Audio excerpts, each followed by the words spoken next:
Welcome into another episode of Locked On Phillies. And we've got to talk about Cristopher Sanchez because his velocity in his first start of the spring, well, it opens up a lot of questions and possibilities for 2025.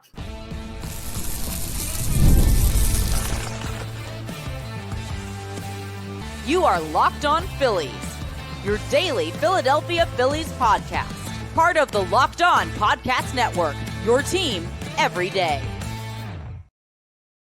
Yes, this is Locked On Phillies. I'm your host, Connor Thomas. We're part of the Locked On Podcast Network, your team every day. Thank you so much for joining us today. You may know me from some of my other work in the sports talk space. I've been on air over at 97.5 The Fanatic doing sports talk radio here in Philadelphia for 5 years. I've been a credentialed Philadelphia Phillies media member for 3 seasons, and this is my 4th year as the host of Locked On Phillies. Please make sure you're rating and reviewing if you're listening to this in podcast form. If you're checking us out on the YouTube, we're going to check us out on the YouTube. I think it's great to be able to watch the video as well version of the podcast. Hit that subscribe button on the Locked On Phillies channel. It'll get you notifications when new episodes are posted. It's free.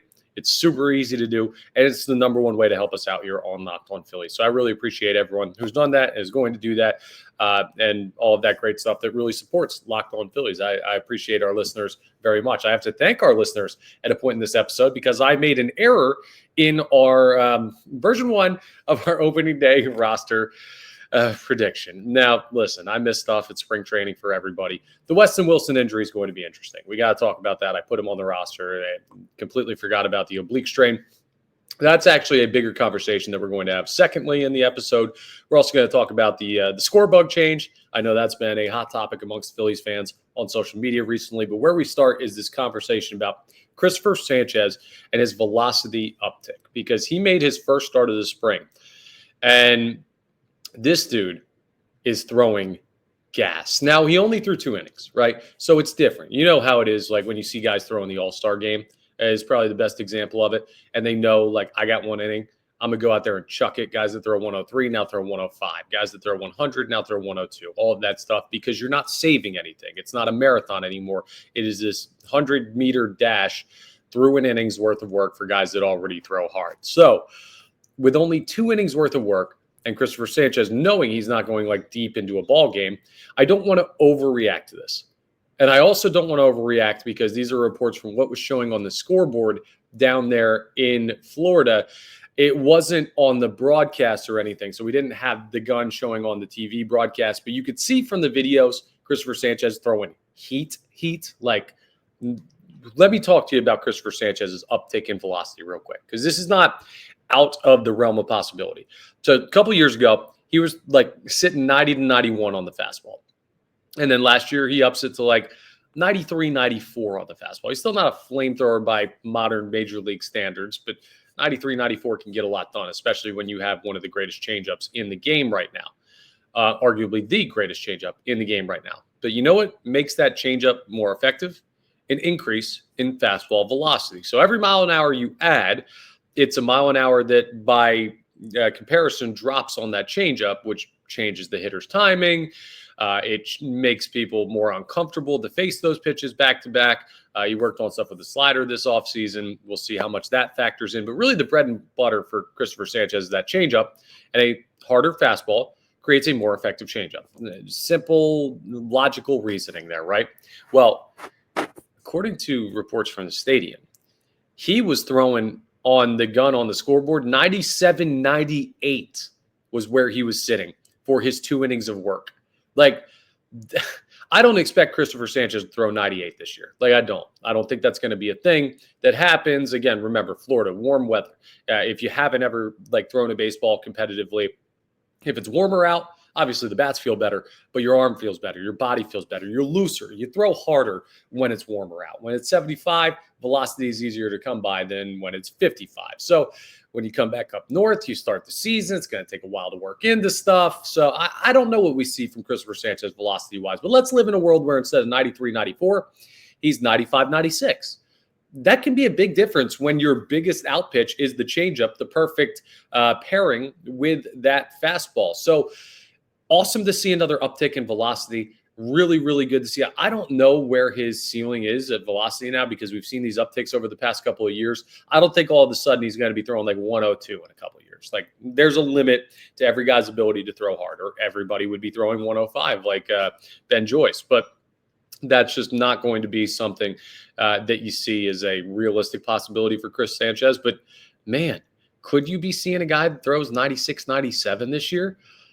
I think it's not likely, but it's possible. And you already saw that he has that in his arm. This should make you feel really, really good.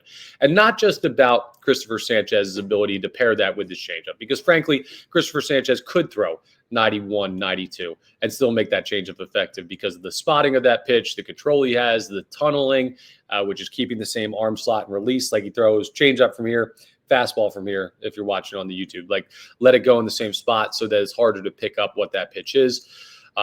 He's got great stuff. And this is where I want to take this conversation further, right? Like, I don't think I'm buying a major uptick in Cristopher Sanchez's velocity, but a slight one can make a big difference. And also what this is showing as a guy who is 28, right? It's not like he's 23 and he's growing into his body and he's a young prospect and you can project out these increases in velocity. You expect to see that from guys when they get on a major league weight program, when they start throwing more, when they build up the arm to throw through a major league season at the level that starters do. I know they're not Cy Young throwing every single game for their team and having thousands of innings, but it is a situation where you see these guys get used to the workload and see an increase in their strength, and that in turn turns to an increase in velocity. But I want to talk more about the reasoning for the uptick and what that could mean, because that to me is the concrete indicator that Cristopher Sanchez is a guy that is continuing to work in spite of getting a long-term extension last year, right? This is not a guy resting on his laurels. This is not a guy that, okay, he's lazy and he got his contract and he was really good last year. So what do I have to work on? I'm just going to go out and be the same guy again. No, this is the first indication of like Cristopher Sanchez went to work this offseason. And we'll see if it projects into a even better 2025 season. He had a great one in 2024, got a Cy Young vote, even though he was nowhere close to winning the award. The fact that he even received the vote is remarkable. But now it makes you think about where the rotation could go. Because if Cristopher Sanchez is continuing to head in the right direction, and Ranger Suarez seems to be a little bit on the downslope, right? Not for his career. I'm not saying Ranger Suarez is past his prime. I'm not saying Ranger Suarez isn't good. But if you had stocks right now, if there was the S&P for the stocks and Phillies, that was not great, but forgive me. If you had stock to buy in Philadelphia Phillies pitchers right now, Cristopher Sanchez would be one that's trending up, and Ranger Suarez heading into a contract year would be one that's trending down after the injuries and the issues he had last year in the second half of the season. So what could happen there is you could get realistically, and we're going to talk deeper about this later on in spring training, where I know I've talked about the lineup a bunch. I want to talk about the starting rotation and how the Phillies could plan that out. That's going to be an interesting conversation because it does matter a little bit. I know it gets all jumbled up after like the first 2-3 weeks of the season, but it will be interesting to see if the Phillies use it as a strategy to keep guys healthy by moving guys back further in the rotation. I'm just looking at it from an effectiveness standpoint. Zach Wheeler's a 1 on every team in baseball, pretty much. Aaron Nola's a 1 on 50% of the teams in baseball, maybe. Let's just call it 35-40% of teams in baseball, just to give the benefit of the doubt. He's very, very good. If Cristopher Sanchez is your 3, I would say Cristopher Sanchez has the upside of a 1 on maybe, 5 teams in baseball, 6 teams in baseball. It's not a big number, but that guy could be your 3rd starter. And that would mean that Ranger Suarez, who was one of the Cy Young favorites halfway through last year, is your 4. And that dude could be a 1 on 5 to 6 teams in baseball. Like, you have so many guys in this rotation, not to mention Jesus Luzardo rounding things out. I've talked a lot about the Philadelphia Phillies rotation, but every step in the right direction from individual pitchers makes this team more dangerous. I think Zach Wheeler has hit his ceiling. Like, I don't think you're going to see this new and improved Zach Wheeler, because I think he is so much at the peak of his abilities right now. Where could you even go? Aaron Nola, yeah, I think he's also at his ceiling, right? Now we know he's an up and down guy, but as far as ability to pitch, knowledge of how to pitch, veteran, comfortability with the role, figuring out the way his pitches move, the age he's at and the velocity he has, I think he's another one of those at the ceiling guys. And very high ceiling for both of those pitchers. That's not a knock on them. That's just, I don't think that they're going to continue to peak as their career continues based on age and based on ability. But guys like Cristopher Sanchez and Ranger Suarez still have more to go. And Cristopher Sanchez probably has the most upside of any pitcher, and he's already showing it right now in spring training. I'm not going to majorly overreact to one spring training appearance where he threw 2 innings against like some minor league guys. No, this is not the Chris Sanchez is going to win Cy Young in the National League campaign. Not there yet. Now, will he get votes? Certainly possible. And every step towards becoming a more dominant pitcher makes this rotation all the more dangerous. Every mile per hour in velocity makes that changeup all the more dangerous. Everything he's worked on seems to be paying dividends in just a small sample size to start the spring. But anyone who's thinking Cristopher Sanchez is going to go throw 98 this year, I think you're crazy. Anyone who thinks Cristopher Sanchez is going to throw harder this year and that makes all of his pitches, his full arsenal of pitches, even more dirty than what they were last year, I think that's a very logical place to be right now. It's a scary place for opposing hitters to be. So you should feel pretty darn good about what you saw from Cristopher Sanchez in spring training. We'll keep you updated as other guys get their first start of the spring and look at that. But yeah, that was an encouraging sign from a guy who had an encouraging year in 2024. Coming up next, I have to go ahead and give a mea culpa to the fan base of Locked On Phillies. I apologize with the misstep on the Weston Wilson injury, but it's not just that my now version 1 of the roster for opening day is going to look stupid. It's also that this is a conversation that we should be having about the bench depth on the team, and there's some very interesting dynamics at play here that change with Weston Wilson on the shelf. So we'll talk about that coming up as we continue today's episode of Locked On Phillies.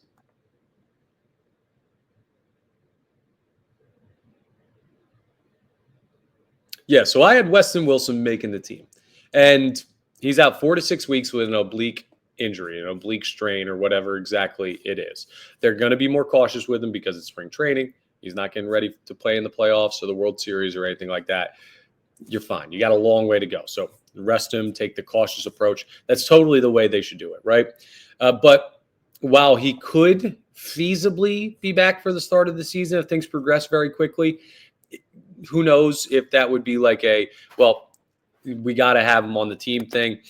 I believe he's out of minor league options. So if he's not there, you got to figure out exactly what you want to do with him. Like Cody Clemens, I know is out of options. He's another guy in that race for the bench bat role. But the interesting thing about Weston Wilson as well was he was a right-handed bat. So right now, here's what your outfield looks like as far as handedness. This is the important thing. We're going to talk options, but we've also got to talk handedness, right? Because options are fun and dandy, but there are multiple guys in this race that don't have minor league options left. So do you prioritize that? Do you just put best player available and you say, hey, we'll find depth guys elsewhere? Do you trust your minor league system to fill in these guys? I mean, it's not going to be Justin Crawford, who actually got his chance to have his spring training debut, got a chance to play in the outfield a little bit. It's not going to be him yet. He's not there. He's too young. But, can you find more depth in your organization? Possibly. One thing on this, by the way, with all of these issues that we're going to talk about further on in spring training, I bet, because I'd be surprised if the Phillies don't make a move. They're starting to explore further options to bring in free agents on minor league deals. Now, minor league deals mean, obviously, that you're not going to be on the major league roster by contract, but you can be put on the team and moved up. You're not required to be, so you don't have to worry about options or anything like that to start the year. You can start whoever it is in AAA, and then if you have depth issues at the major league level, you can move them up, and then after that, you have to worry about how you handle the roster moves. But so they'll be looking at other right-handed bats, and it's a simple reason why. So Nick Castellanos is your right fielder. He played all 162 last year. He is a right-handed batter. Perfect. You got that squared away in right field. Your center fielder is most likely going to be Brandon Marsh as a starter. He's a left-handed bat that has struggled mightily against lefties. Your backup center fielder is Johan Rojas, who, while right-handed, has not proven to be a true major league bat at this point. He's shown flashes. I like the glove. I like the upside, but I like the upside for a player that's always going to be defense first. I don't ever think Rojas's calling card is going to be his offensive game. That would be ridiculous. And for how good his defense is, he would pretty much have to be like a 300 hitter for his offensive game to equal his defensive game, maybe more than that. He's that good defensively, and it would be that high of a bar. So he's not a plus right-handed bat where it's just like, okay, pinch hit for Brandon Marsh. You're not going to pinch hit Yohan Rojas unless he figures out how to lay down a bunt, or you'll pinch run him to try and swipe bags. But he's not a true right-handed bat option right now, in my opinion, in the outfield. And it seems like that's the opinion of the Phillies as well at this time. We'll see how that changes over the course of spring training and eventually the course of the season. And then in left, you have a guy in Max Kepler who struggled a little bit against lefties last year as well. The Twins, who he was with, they platooned him at points last season. Now, I don't know how much of that was performance or how much of that was trying to keep him fresh as he ages a little bit older into his career. He's not an old player, but sometimes you see guys and you say, well, we want to make sure that we're protecting the player and keeping him as available as possible for big games. Not that the Twins had many, many big games. The Guardians kind of ran that division from jump. But Kepler's another lefty that you could have to pinch hit against lefties for. So you have a lefty in left field that might need a pinch hitter. You have a lefty in center field that might need a pinch hitter. You have a backup in center field that's not really a pinch hitter guy as a righty. And then you have a righty in right field who's going to play there pretty much every day. So what does that mean? Let's figure this out together, right? It's very simple. You've probably gotten there already, but for those that are lagging behind the class a little bit, the Phillies need a right-handed outfield bat. Not a guy that's out there because his defense is good, like Yohan Rojas, and I love his defense. Don't get me wrong, but not a guy out there like Yohan Rojas. No, they need a guy that's going to be able to pinch hit and play the outfield right-handed. So who is that guy? Well, Weston Wilson was going to be that guy. That's why I felt so confident that he was going to be on the opening day roster. And guess what? The Phillies could very easily put him on the injured list to start the year. And then they could add him to the roster. You wouldn't have to take up a roster spot with the injured list, so you can have somebody. And then when he's ready, you could put Weston Wilson out there. You could keep one of the lefties just for like a roster spot, a guy with options, and then send one down. So there's various ways that you can make this work. And I'm not just trying to like back up my point that I had Weston Wilson probably incorrectly on the opening day roster. But I'm just saying, like, that's not a guarantee that like Weston Wilson is now going to be in the minors and get released and go to a different team. Like, we'll see. They like Weston Wilson, but the injury comes at an inopportune time for him and for the organization. Cody Clemens, not right-handed bat. Cal Stevenson, not right-handed bat. The guy you're going to be looking at is Buddy Kennedy. Buddy Kennedy, right-handed hitter. He seems to make the most to gain from this Weston Wilson injury. And now, as Wilson goes down, is Buddy Kennedy the leader in the clubhouse to become the final bench spot for the Philadelphia Phillies? And here's the thing with Weston Wilson. Like, that dude hit for the cycle last year.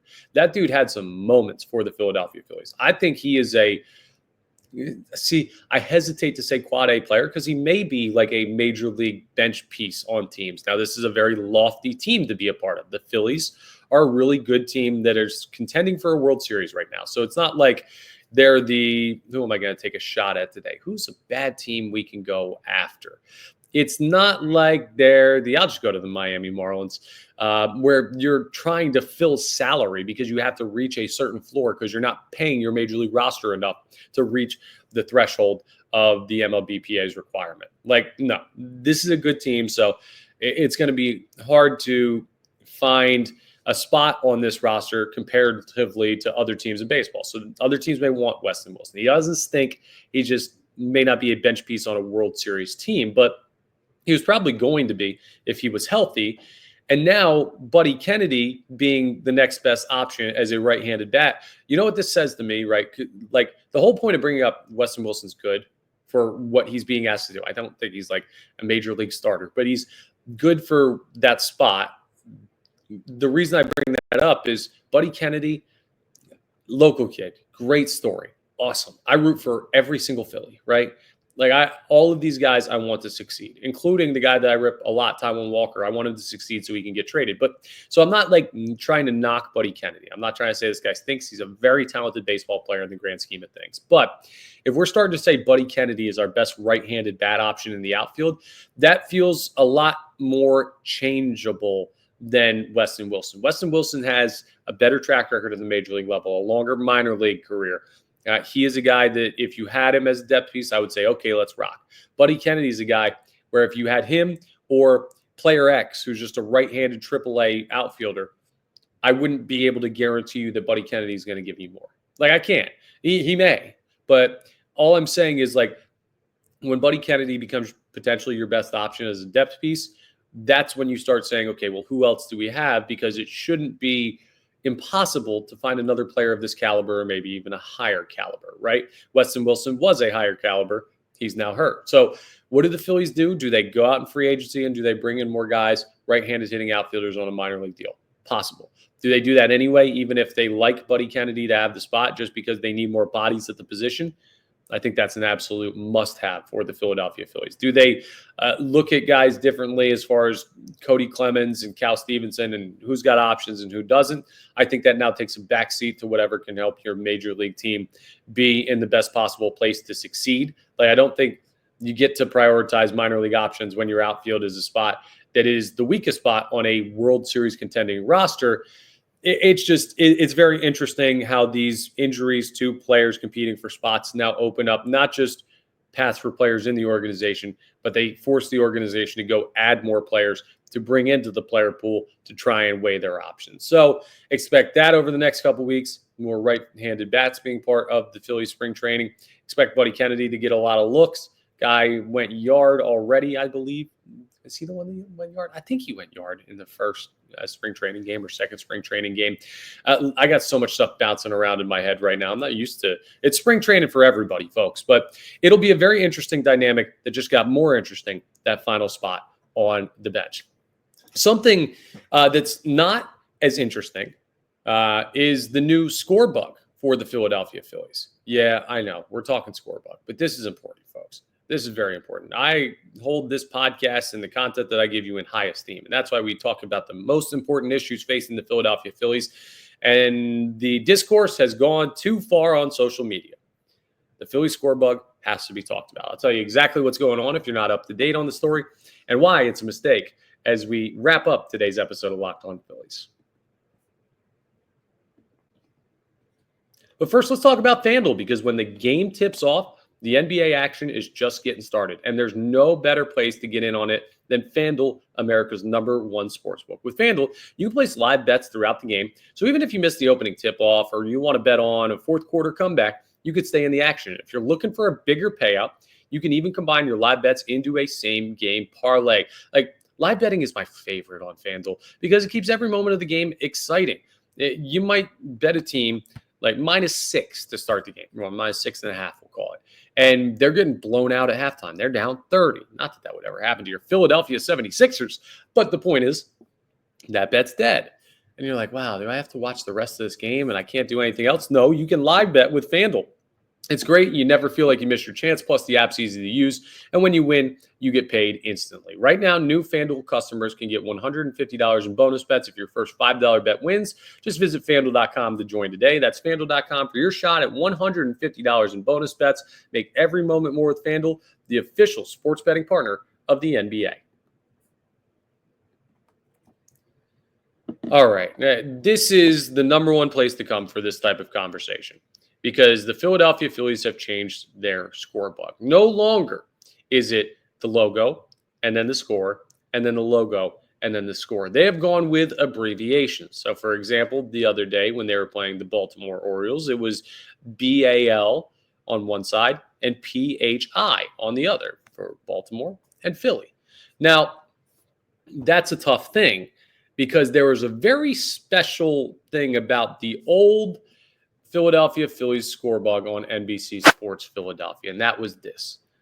When the logos had 0-0, there were opportunities for it to spell out words depending on the teams you were playing. A lot of Major League Baseball logos are just letters, and that means that when the Philadelphia Phillies played let me just pick a random team, for example. Who would be a good team?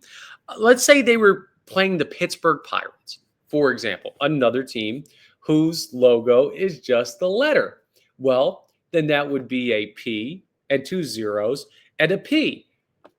And that was a lot of entertainment to a lot of people. Now, I know this is dumb, this is sophomoric, but no, legitimately, I'm a little bit annoyed that they changed it because that was fun. And if you remember, I was one of the first people, maybe the first person, on the poop game train. You might say, okay, Connor, where are we going with this? Well, the scoreboard was spelled out poop. It was funny. People liked it. I tweeted it out, 2 years ago. And the tweet went relatively viral and everything, got picked up a couple of places, and everyone fell in love with the game. But remember who was here first. And that's not me trying to say, oh, I'm the original hipster poop game fan. But what I'm saying is this. I was in the trenches when this started, and now to see them take it away from us, I just don't love it. But the funny thing about this is such a spring training conversation. Every year teams change stuff as far as the broadcast presentations, and every time people are annoyed. And every time people get over it, it isn't that big of a deal to begin with. It does annoy me that we can't spell out other words. Like when you were playing the Seattle Mariners, it would be the soup game. Now, it's not spelled the right way, but SOOP. It was just a fun little thing to do in the middle of summer. You tune in for Philadelphia Phillies baseball, and maybe they win and maybe they lose. But at the start of the game, you can see what the word spells out. Well, we always will have the past couple of years. Now, what I will say about the new score bug is I actually don't mind it. I think it looks solid. I'm not picky when it comes to the way that broadcasts go for teams and the way that they show stuff. Something I do like broadcast-wise, by the way, is the graphics they're using for the ABS system, which we've talked about multiple times on this podcast by now. I like that they're not just, because I've only seen it in person. I've never actually seen it on TV. Now, we've seen replays of pitches with that strike zone, with the strike zone graphic where they'll show the slow motion pitch coming in and show whether or not it hit the zone. But we've only seen it to basically say, yo, the umpire got this one wrong. That's a missed call. We haven't seen it used as a way of legitimately challenging and changing calls for the games. So I like the way that they've gone about implementing that into the broadcast. Stuff changes every year. So if you're actually upset with the Phillies about the changing of the score bug, I think you're crazy. Do I prefer the old one? Yes, for very dumb reasons that my sense of humor seems to love. But in, I don't know, 2 months, 3 months, because there are going to be people who didn't watch spring training games that are going to find out on March 27th when the Phillies play the Nationals and they turn on their TV to watch on NBC Sports Philly. They're going to say, wow, what happened to the old scoreboard? Why isn't this the whoop game? And everyone's going to go through it again, all the people who didn't catch up in spring training. So I get it, but in a couple months, no one's going to remember this. No one's going to think about this. And it's not going to be a major topic. It'll come up again when they play the Pirates for the first time. And then we'll kind of move on from it. So with all good things, there must be an end. And unfortunately, the Philadelphia Phillies score bug allowing us to spell out names, words, everything because of the way that they use the graphic, that has come to an end as well. But small price to pay for hopefully what is another great baseball season. Like maybe it was a curse to have that score bug, and people are all complaining about the Phillies running it back. Well, they're not running back the score bug, so maybe that's enough change for Philadelphia Phillies fans out there. No, I don't think so. I think the change was wanted to be on the field, but who knows? Maybe that's the karma that this team needs to find a way to get over the hump in the postseason. I don't know. This is one of those. It's February. It's spring training. People need something to complain about or talk about. And while I do miss it, it's not truly a big deal. It's just a fun thing to pretend like it's a big deal. Now, Phillies, if you want to bring back the old score bug, I don't think anybody will complain. But the new one's going to be just fine. We'll get totally over it. We had this conversation with the old one because the names were so small on the score bug. It was hard to see who the pitcher and the hitter were. We had this conversation with jerseys for the Phillies last year where the actual name on the back of the jersey was smaller than it had been in the past. Now this year they've gone back to the larger print jerseys when it comes to the name. So sometimes they listen, they bring old stuff back. So it's not a helpless pursuit. There could be something that changes in the future. If we fight enough, we couldn't really get Dollar Dog Night back, but we'll see. Things change. You got to live with it. The most important thing is you have a good baseball team here in Philadelphia, and also Cristopher Sanchez is throwing absolute gas. I'll let you have the new score bug as long as it says like 96, 97 next to Sanchez's name. How fun would that be? That's all for today's episode of Locked On Phillies. Thank you so much for joining us today, even what was one of the dumber, humorous segments in the history of this podcast right there, but appreciate it. We are part of the Locked On Podcast Network, your team every day. Please make sure you're rating, reviewing, subscribing to the YouTube, all that great stuff that really helps us out here on Locked On Phillies. Quick note, by the way, because people have been bringing this up with the Facebook page, because we now have a Facebook page that we are posting links to just for episodes, just like we do on X. and other social media sites. I know the Facebook page is a private profile, so you got to send it a friend request. It was created by folks at the network, because Locked On does a lot of stuff to help us set up our socials, and they do a great job with that, our network team. I'm going to work on getting it flipped over to a public profile so you don't have to send a friend request. But for the time being, I understand the annoyance. Bear with us. We'll work on it. We'll figure it out. But I'll still post stuff, and I'm posting it public, so you'll see it even if you're not a friend of that account. But appreciate everybody checking us out in a multitude of different ways. We're becoming more available all over the place. So thank you for joining us on today's Locked On Phillies. I'll talk to you tomorrow on our next episode.